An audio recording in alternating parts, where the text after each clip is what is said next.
नमस्कार दोस्तों, मैं प्रशांत यादव स्वागत करता हूं आपके अपने चैनल सिंबल में। दोस्तों, आज हम बात करने वाले हैं संस्कृत सब्जेक्ट के बारे में, जो कि आपका बहुत ही इम्पोर्टेंट सब्जेक्ट है, क्योंकि फर्स्ट सेमेस्टर और थर्ड सेमेस्टर यानी डीएलएड के दोनों सेमेस्टर में आपका संस्कृत होता है और सेकंड सेमेस्टर और फोर्थ सेमेस्टर में आपका इंग्लिश होता है, क्योंकि उन दोनों में आपका कंप्यूटर चला जाता है। ठीक है दोस्तों, तो ज़्यादातर लोगों की बैक लगती है, मैथ में लगती है या फिर संस्कृत में लगती है, क्योंकि संस्कृत थोड़ा टफ पड़ जाता है, क्योंकि हम लोगों ने पढ़ी नहीं है कभी उससे पहले, आज से पहले पढ़ी है तो बहुत ही टाइम हो चुका है जो हम लोग भूल भी चुके हैं। तो मैं आपको बताने वाला हूँ संस्कृत की A to Z शुरू से होगा, यानी आज जो होने वाली वो पहली क्लास होगी। यदि आपका या आप तैयारी कर रहे हैं सीटेट यूपीटेट, उसकी में भी आपको ये मदद करेगा। और अगर आप चैनल को सब्सक्राइब जरूर कर लीजिए, ताकि आने वाली वीडियोज़ के अपडेट आप तक पहुँचते रहेंगे। जो भी परीक्षा के बारे में जो भी हमें इम्पोर्टेंट्स मिलते हैं तो हम आपको इन्फॉर्म भी करते रहेंगे। ठीक है दोस्तों, बाकी बात करेंगे संस्कृत सब्जेक्ट के बारे में। तो संस्कृत सब्जेक्ट एक ऐसा सब्जेक्ट है जो अगर आप यूपीटेट या सीटेट की तैयारी, ऑब्वियस सी बात है, अगर आप डीएलएड की तैयारी कर रहे हैं, बीएड की तैयारी कर रहे हैं, बीएड कर भी रहे हैं या डीएलएड कर रहे हैं, तो आगे चल के आप सीटेट या यूपीटेट या सुपरटेट देना ही पड़ेगा। तो उन सारे एग्जाम्स में जो भी आपके रीट जो भी एग्जाम है, तो उसमें सब सारे एग्जाम्स में संस्कृत आती है, अगर आप संस्कृत को चूज करते हैं।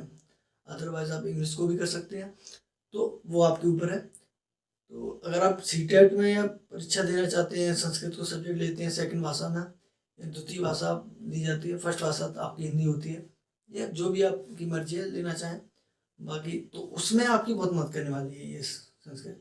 ठीक है दोस्तों, तो आप मुझे तो जान ही चुके हैं, प्लीज़ अपना नाम भी बता दीजिए, कमेंट बॉक्स में अपना नाम जरूर बताइएगा। ठीक है दोस्तों, आज हम बात करने वाले हैं संस्कृत में। तो संस्कृत में जो आपका शुरुआत करेंगे हम संधि से करेंगे। जो आज की संस्कृत की पहली क्लास है, ये फर्स्ट क्लास ही होगी। बाकी रोज वीडियोस आती रहेंगी। प्लीज़ अगर अच्छा रिस्पॉन्स आता है तो जरूर आएंगे, लाइक जरूर कीजिएगा और दोस्तों को भी बताइए, ताकि ये क्लास हम जारी रख सकें। ठीक है दोस्तों, बाकी आज हम संधि के बारे में पढ़ने वाले हैं।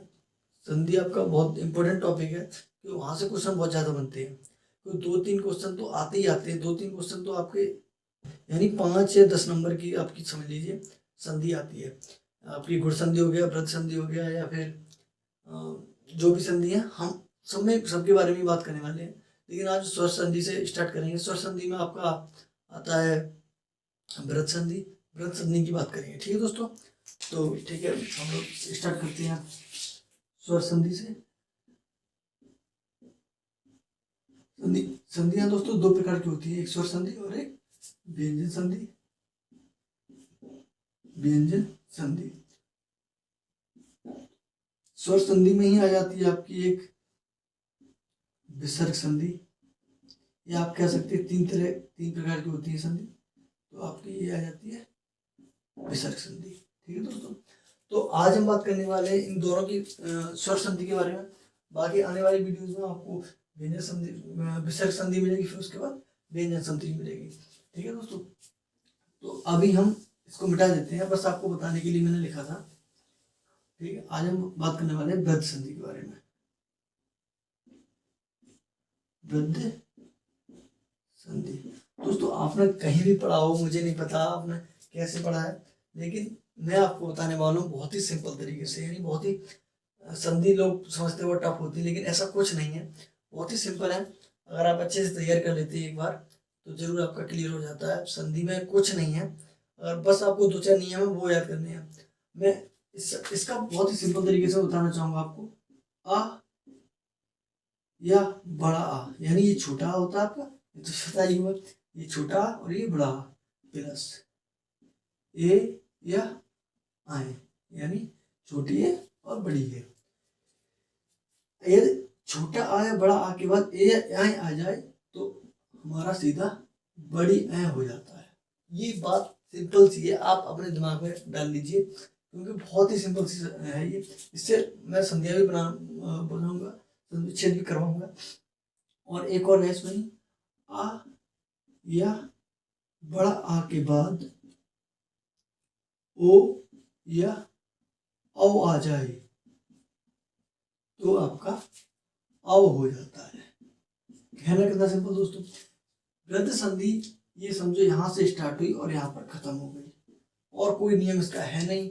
बस एक सूत्र होता है, वो भी मैं आपको बता दूंगा, क्योंकि सूत्र भी कभी कभी पूछ लिए जाते हैं।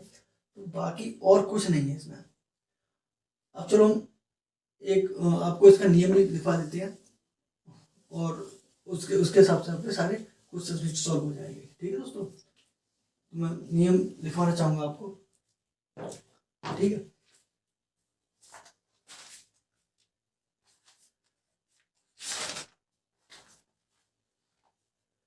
देख लीजिए।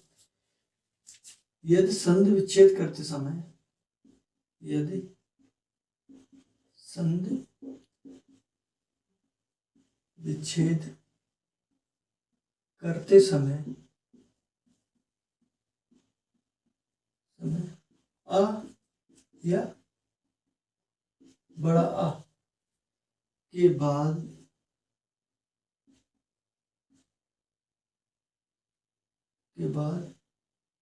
ए या आए तथा ओ या औ आ जाए, औ आ जाए, तो क्रम से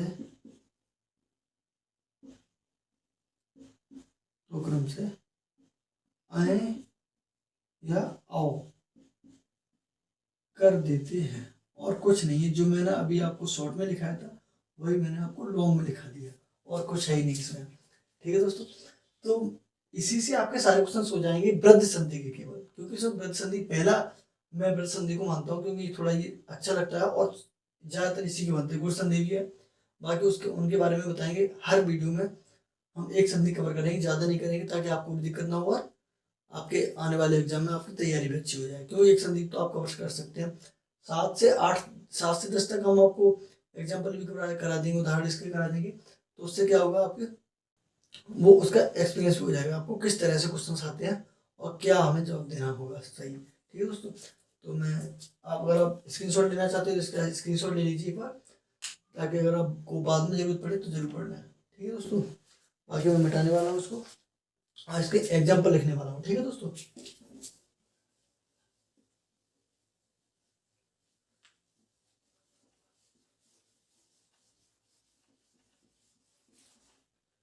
ठीक है, तो मैं इसका उदाहरण लिखने वाला हूँ। पहला जो आपका होता है, लता धन ईसा।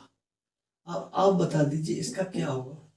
बहुत ही सिंपल है, नियम याद रखिए। अ या आ के बाद क्या आ जाए, ए या आए आ जाए, तो क्या हो जाता है, आए हो जाता है ना, कितना सिंपल। और सेकंड वाला मैंने बताया था, इसी में होता है, आ या आ के बाद ओ या ओ, ओनली ओ या औ आ जाए तो औ हो जाता है, बस। और कुछ है नहीं इसमें। ठीक है दोस्तों, तो इसमें देखो, ये क्या है हमारा, यहाँ से निकालिए, इस पे ता तकली पे बड़ा आ का डंडा लगा है, बड़ा आ यहाँ पे, और यहाँ से क्या है, ए। ठीक है, यहाँ पे क्या है, ए, यानी ए की मात्रा जो आपकी लगी है ये ए। बाकी कुछ हमें हमें किसी से मतलब ही नहीं है, बस इसको देखना है और इसको देखना है। इसका लास्ट क्या होगा, बड़ा, और इसका लास्ट क्या होगा, इसका पहला क्या होगा, ए की मात्रा। तो हमने क्या बताया था, अगर ये दोनों प्लस कहीं हो रहे हैं, ये प्लस हो रहा है, तो यहाँ क्या हो जाएगा, आय हो जाएगा। ठीक है दोस्तों, अब कुछ नहीं करना, देखो लते सा, बहुत सिंपल है कितना सिंपल, लते सा। बस हमने क्या किया, इनको और इनको जोड़ दिया, बस नियम के अनुसार, अपनी तरफ से नहीं जोड़ा हमने, नियम के अनुसार जोड़ा, जो नियम हमारा है। ठीक है दोस्तों, और आगे भी हम क्वेश्चन कराने वाले हैं इसका। दूसरा देख लीजिए, दूसरा है हमारा धन धन धन प्लस ईसड़ा। ठीक है दोस्तों, इसमें क्या करना है हमें, देखो वो सिंपल है, यानी जिस पे कोई मात्रा नहीं, यानी इस पे कोई मात्रा नहीं, तो इस पे क्या माना जाता है, छोटा आ, यानी अ मानो, जिस पर कोई मात्रा नहीं है उस पर हम अ मानते हैं। जैसे मैथ्स में हम सबने पता होगा कि अगर किसी का गुणांक कुछ नहीं होता तो उसका वन माना जाता है, गुणांक फैक्टर जो भी होता है, तो उसका क्या माना जाता है, वन। यानी एक्स में कुछ नहीं है, एक्स के आगे पीछे जैसे थ्री होता है तो इसका थ्री मान लिया जाता है, वैसे ही इसमें अगर कुछ ना हो तो वन माना जाता है। इसी तरह से हिंदी में भी, सॉरी संस्कृत में भी आपका आ माना जाता है, यानी छोटा आ मान लीजिए आप, और प्लस क्या है, ए।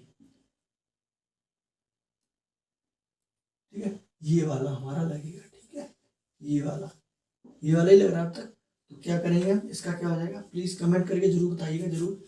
तो इसका हो जाएगा धन ने कड़ा।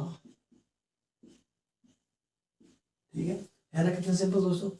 अगर आप एक बार भी अच्छे से देख लेते हैं तो भी आपका हो जाएगा क्लियर, क्योंकि मैं इसीलिए मैं एक ही संधि कराऊंगा। वृहत संधि है, आगे अयाद भी आएगी, और आगे जो भी संधि आएगी मैं सबको एक एक क्लियर करके बताऊंगा। ठीक है दोस्तों, बाकी अगर आपको ये समझ में आ रहा है तो प्लीज यस जरूर लिखिएगा एक बार। बाकी और नेक्स्ट देख लीजिए। नेक्स्ट है आपका मम धन एव। मम धन एव, तो इसका क्या हो जाएगा, सिंपल है, जैसा ये था वैसा ये है, तो क्या हो जाएगा मम एव। ठीक है, फोर्थ आपका देख लीजिए, कोई और देख लेते हैं।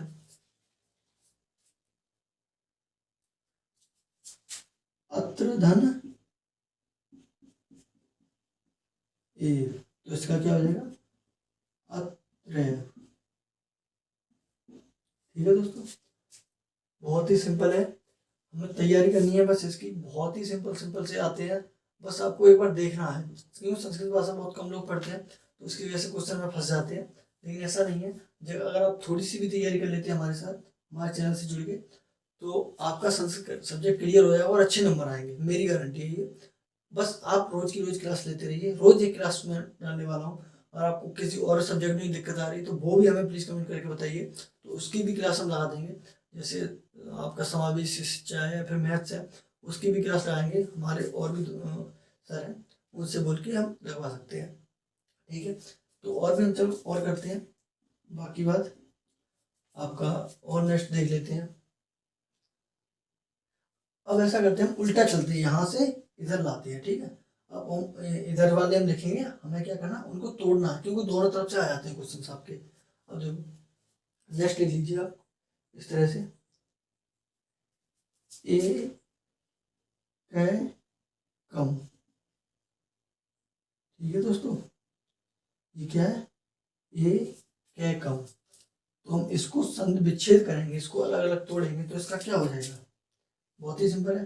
क्या हो जाएगा, एक पहले लिख देंगे, हम क्या लिखेंगे, ए प्लस ए कम। ठीक है दोस्तों, यानी आ प्लस ए, तो क्या हो जाएगा आए। ठीक है दोस्तों, यहाँ कितना सिंपल। बाकी और भी कर लेते हैं। बाकी आपको कोई भी दिक्कत आ रही है तो प्लीज़ हमें कमेंट करके बता दीजिए, हो सकता है हम कहीं चीज़ें भूल रहे हो तो आप हमें बताइए जरूर, हम वो भी आपको बताएंगे। ठीक है दोस्तों, बाकी आप हमें इंस्टाग्राम पे भी मिल सकते हैं, मैसेज कर सकते हैं, या आपका व्हाट्सएप नंबर भी है हमारा, व्हाट्सएप ग्रुप में जुड़ सकते हैं आप। और टेलीग्राम पे हम हमारी जो फाइल होती है PDF फाइल बना के डाल देते हैं इसीलिए, ताकि आपको लिखने में भी दिक्कत ना हो और आपके फ़ोन में भी सेव हो जाए। बाकी आपके जो भी क्वेश्चन होंगे, डाउट्स जो भी होंगे, तो हमें आप कमेंट कर सकते हैं। ठीक है, बाकी ये आपका और हम दिखाते हैं। तो नेक्स्ट है आपका बनो सदी, तो ये हो जाएगा बन धन औषधि। ठीक है दोस्तों, यार कितना सिंपल। अब करना क्या है, हमें बस इन्हीं दो नियमों के अनुसार हमें चलना पड़ेगा, सारे क्वेश्चंस आपके होते रहेंगे। बस जैसे जैसे क्वेश्चंस कराए जाते हैं, बस आप प्रैक्टिस करना शुरू कर दीजिए, आपको कोई दिक्कत नहीं होगी। ठीक है दोस्तों, तो राइट फॉर एजुकेशन सिंबल आप सब्सक्राइब जरूर कर लीजिए। हम फिर मिलेंगे अगली वीडियो में, और मैं नीचे टेलीग्राम की लिंक डाल दूंगा, तो वहाँ से आप ज्वाइन कर लीजिए ताकि आपको इसकी PDF भी मिलती रहे। ठीक है, मेरे खुद के नोट्स हैं, मैं उसी से कराता हूँ आपको। ठीक है, नेक्स्ट वीडियो में फिर मिलेंगे दोस्तों।